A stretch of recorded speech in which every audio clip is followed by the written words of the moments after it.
KPBS On Demand is supported by the San Diego County Toyota dealers, presenting a new 2025 Corolla. With classic styling, available 10.5-inch touchscreen display, Toyota Safety Sense 3.0, and more. See your Toyota dealer for all Corolla options. The San Diego County Toyota dealers. We make it easy. Good morning, I'm Lawrence K. Jackson. It's Tuesday, July 28th. Construction is on the rise in San Diego. More on that in part 2 of our housing series, but first, the headlines.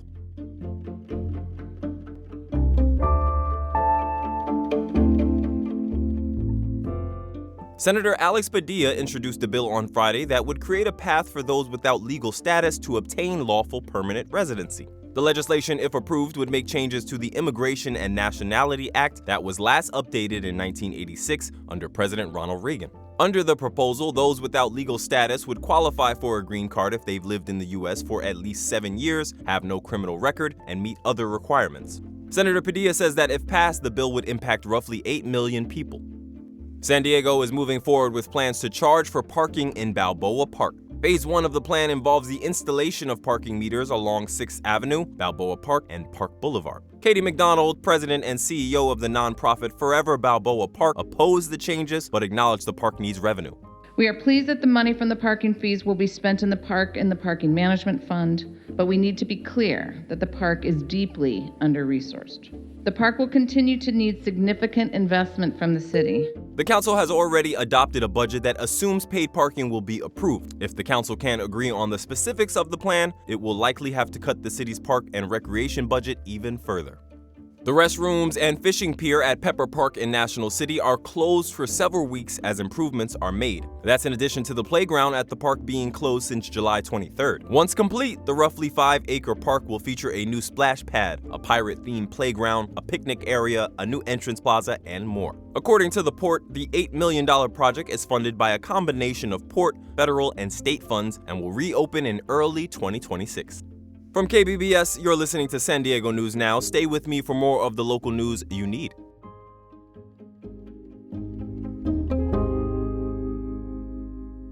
KPBS On Demand is supported by the National Conflict Resolution Center. Geopolitics, a divisive election year, and strained budgets are all topics that can create tension in the workplace. NCRC can help workplace leaders navigate polarizing issues with the Culture, Communication, and Conflict Certificate. More at ncrconline.com.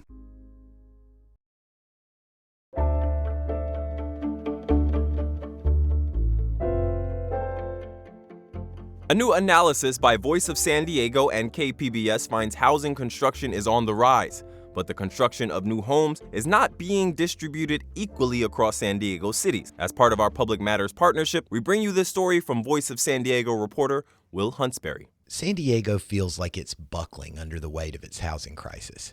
Supply doesn't meet demand, which drives up prices, which makes it feel impossible to find or afford a home. A new analysis by Voice of San Diego and KPBS looked at where exactly housing is being built. The supply of new homes, it turns out, varies widely from city to city. From a pure volume standpoint, San Diego, the largest city, builds the most homes.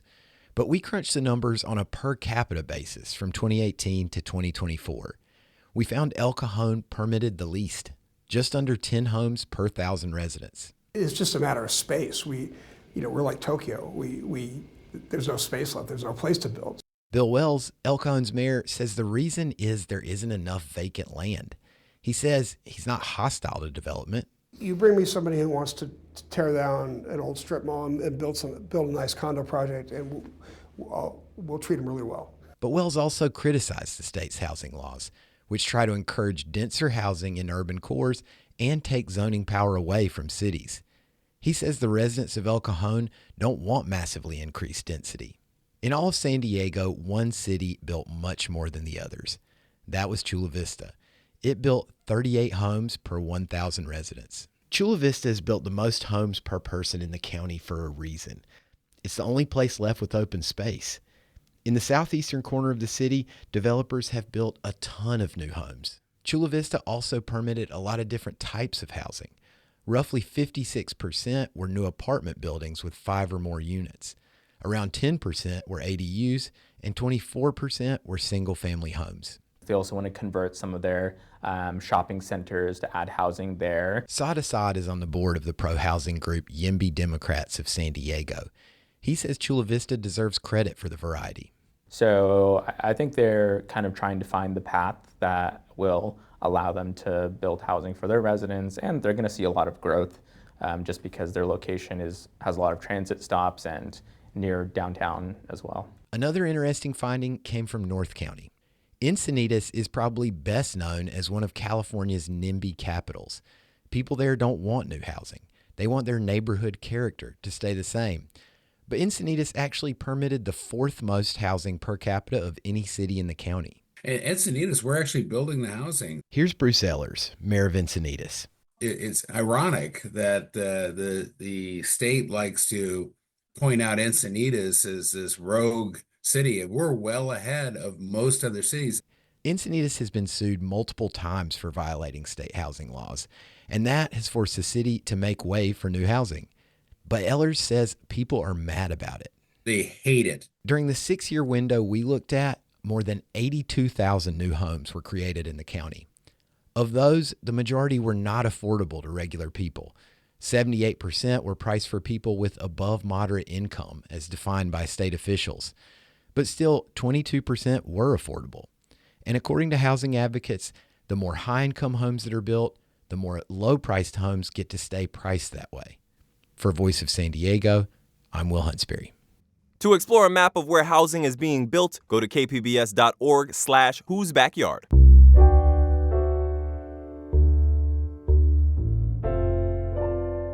The Trump administration says it will release federal education funding it has held back since the end of June. The funding pays for several programs, including the Migrant Education Program. Education reporter Katie Onassis has more on how it helps students. Adriel Bibiano was in 8th grade when his dad, a farm worker, had to take on a second job.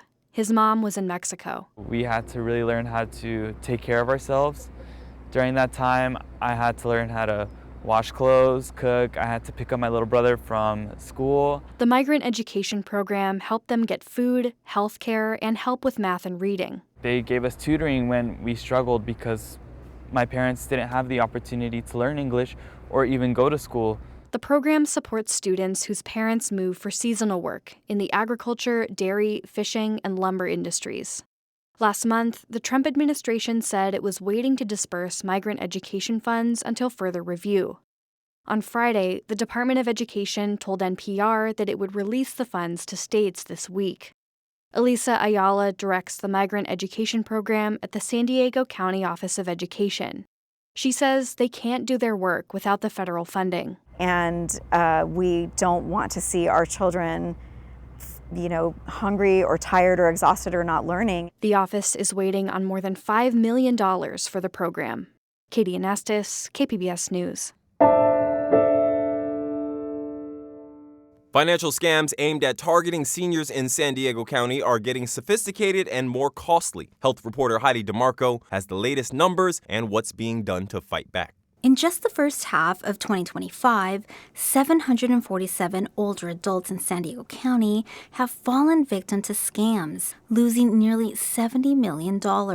We've seen an uptake every single year. Jennifer Sauvé oversees San Diego County's Elder Justice Task Force. They investigate scams and financial abuse cases. Our number one scam is bank-involved scams, where they're connecting the individual through the computer saying your bank account has been compromised. She says many victims never recover financially. Many have either lost all of their life savings, some have lost their homes. To help fight back, the task force launched Operation Counterstrike in 2024. We recovered over $9 million for our victims. County officials urge older adults to stay vigilant and verify before you click, send, or share any personal information.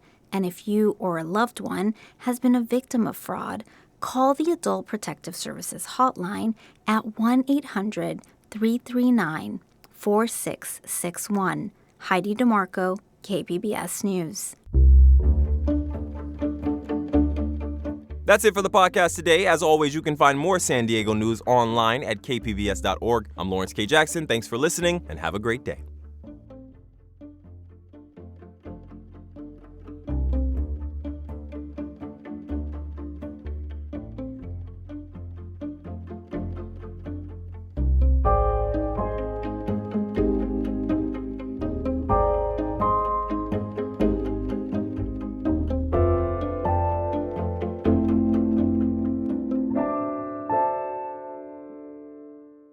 These days, there's so much news, it can be hard to keep up with what it all means for you, your family, and your community. The Consider This podcast from NPR features our award-winning journalism. 6 days a week, we bring you a deep dive on a news story and provide the context and analysis that helps you make sense of the news. We get behind the headlines. We get to the truth. Listen to the Consider This podcast from NPR.